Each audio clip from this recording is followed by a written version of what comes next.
Let us continue with our lesson. So next step, what we will do is when we go to the particular post or a task, like let's say when we want to go over here, and what we want to do is we want to check whether this user, the user ID, match the current user ID. Then only we will enable this edit post button. So let's say this post, a particular post is not from the current login user. So then that should not be enabled. So I think somewhere here we have one post created by the another user. So what I will do is I will just create one post from another user. So here I have created another task which is from the task from user 2. So whenever we go to this particular task, this edit button should not be enabled because this is created by the another user. So we don't want the another user to edit. So the task that has been created by a user he or she can only edit that one. The another user should not be able to edit that particular task. So let's get started with our code over here, and I'll go to my edit task fragment over here. And okay, so not the edit task. What we need to do is we let us close most of the. I don't require all of this, so let me close it. And let's go to the detail, so task detail. So on the task detail we have a view model that user, so we have a user ID that we are getting from the args. So from the particular task we are passing all of this detail, you can see. So if you go to the view model for task detail view model, we have a here we have a user ID. So we need to check this user ID is whether it's a login user ID or not. So to get this user ID, what we need a app preference and a shared preference. So if you go to edit model, we have all of this requirement. I need the shared preference as well as the app preference. So let us copy these two. I will copy this two, and okay, so just copy this one and go to the task detail, and on the top over here I will create that to let init variable. And okay, so we have these two, and the next step is if you go over here we need to initialize the shared preference. So let's create the init function, or we can just copy the whole thing, and let's go over here and let's place it. So I'm just copying and pasting the code over here, but it is recommended for you guys to go and actually go and type the code. So more you practice on the typing the code or writing the code, then it will be more familiar to you. So over here we don't need this one, let us remove this one. And context, I need to import the context over here, and token we don't want. And okay, so we need the user ID. So what we will do is we have the set preference, the app preference over here, and we need to get the user ID. So let's go and create a user ID, and I'll just create a private let init variable because we are not going to use this user ID in our fragment or activity. So I'll create a private one, and I'll just call it as a user ID.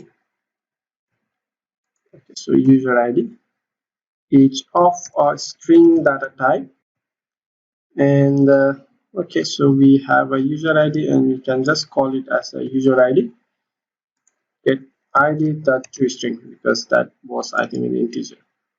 So we have a user ID. Now what we can do over here is if the user ID of this one, the app set preference user ID, and the user ID that we're passing from the task, is it the same or not? So what we will do now is I think we will create a one more function to check it out. I will create a one function of, let's say, function we say as a check user ID, and okay, so what we will do is we will compare whether this user ID and this user ID is the same. So what I will do is over here, if user ID, so user id, sorry, that one, user id dot, it should be dot value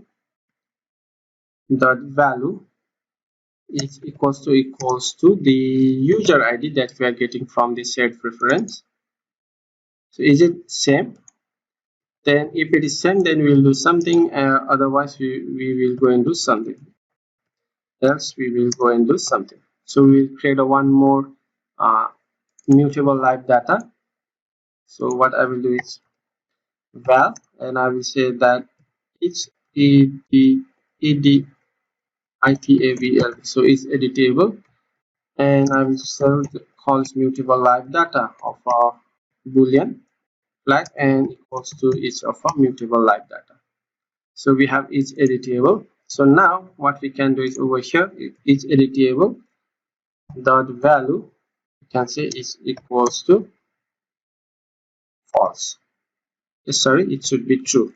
So when the user id is same, if the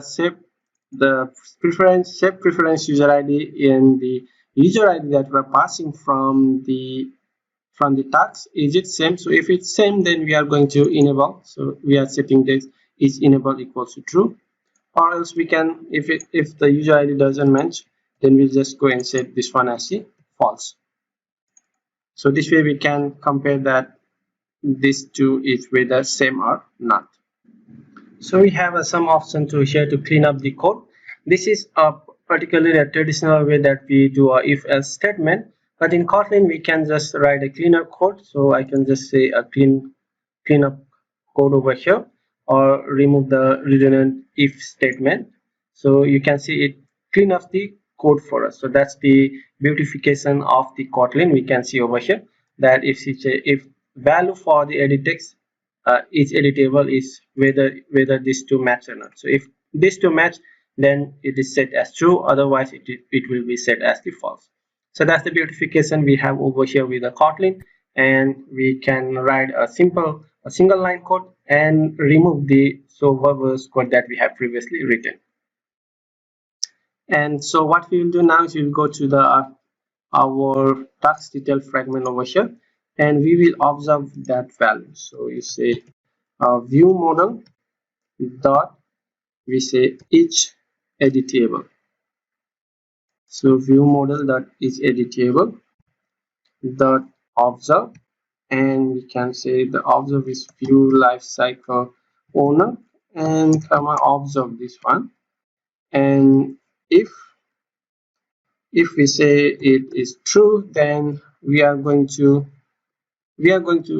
the hide the button. So the button is fp edit. So come over here, and we can say that, or we can just say this, that fp edit dot visibility is equals to, if it is true, then we can say view dot visible, and else part we can just say view dot gone. So this will hide the fab button depending on the value of each editable in our here mutable live data.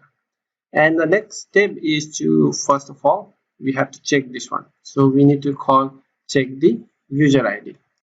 So let's go to our task detail, and after we initialize the view model, then what we will do is view model dot initialize it init, sorry, init init, yeah, and we need to pass the context over here. Txt context, just pass the context, which is of not null, right? And next step is what we will do is, whenever we set the, okay, so what we are doing is we are setting the value over here, right? So we are getting the value from the args, and we are setting the value. So after we set the value for all of our over here, since we have already initialized this, now we are setting the value for all of our mutable live data, and we can call this function. So after we initialize all of this, we just call that function. So we can say over here view model dot is to check user ID, right? So we call that function after we set the value that we are getting from our bundle. So that way that both of our init is initialized and also all of our value is initialized. So after we have initialized this, then we just call to check whether the user ID match or not. So let's run the application and let's test it out. Okay, so the application gets started and this is our task 2 from the user. So if you go over here, you cannot see that the 5 button is enabled. So we cannot edit this anymore. So if we go back and let's try to see the another post, so we have that enabled. So now we can enable or we can edit this post. But if you go back to test the another post, like let's say I think we have some more here, test title 2. I think we should have somewhere from the test user 2. So I'm not sure which one, but I think I have created another task which is from the test from 2. So I think test from 2, yeah, we have this one. So you can see it's not enabled. So we have a two tasks that is from the test 2. So which is, you can see that it's we don't have the ability to enable or edit this task. So that's working great and as expected. So we have completed our task detail and to edit all of this, and the next step we'll be moving forward with our profile. So let us continue with our lesson on the next video. Till then, have a great day.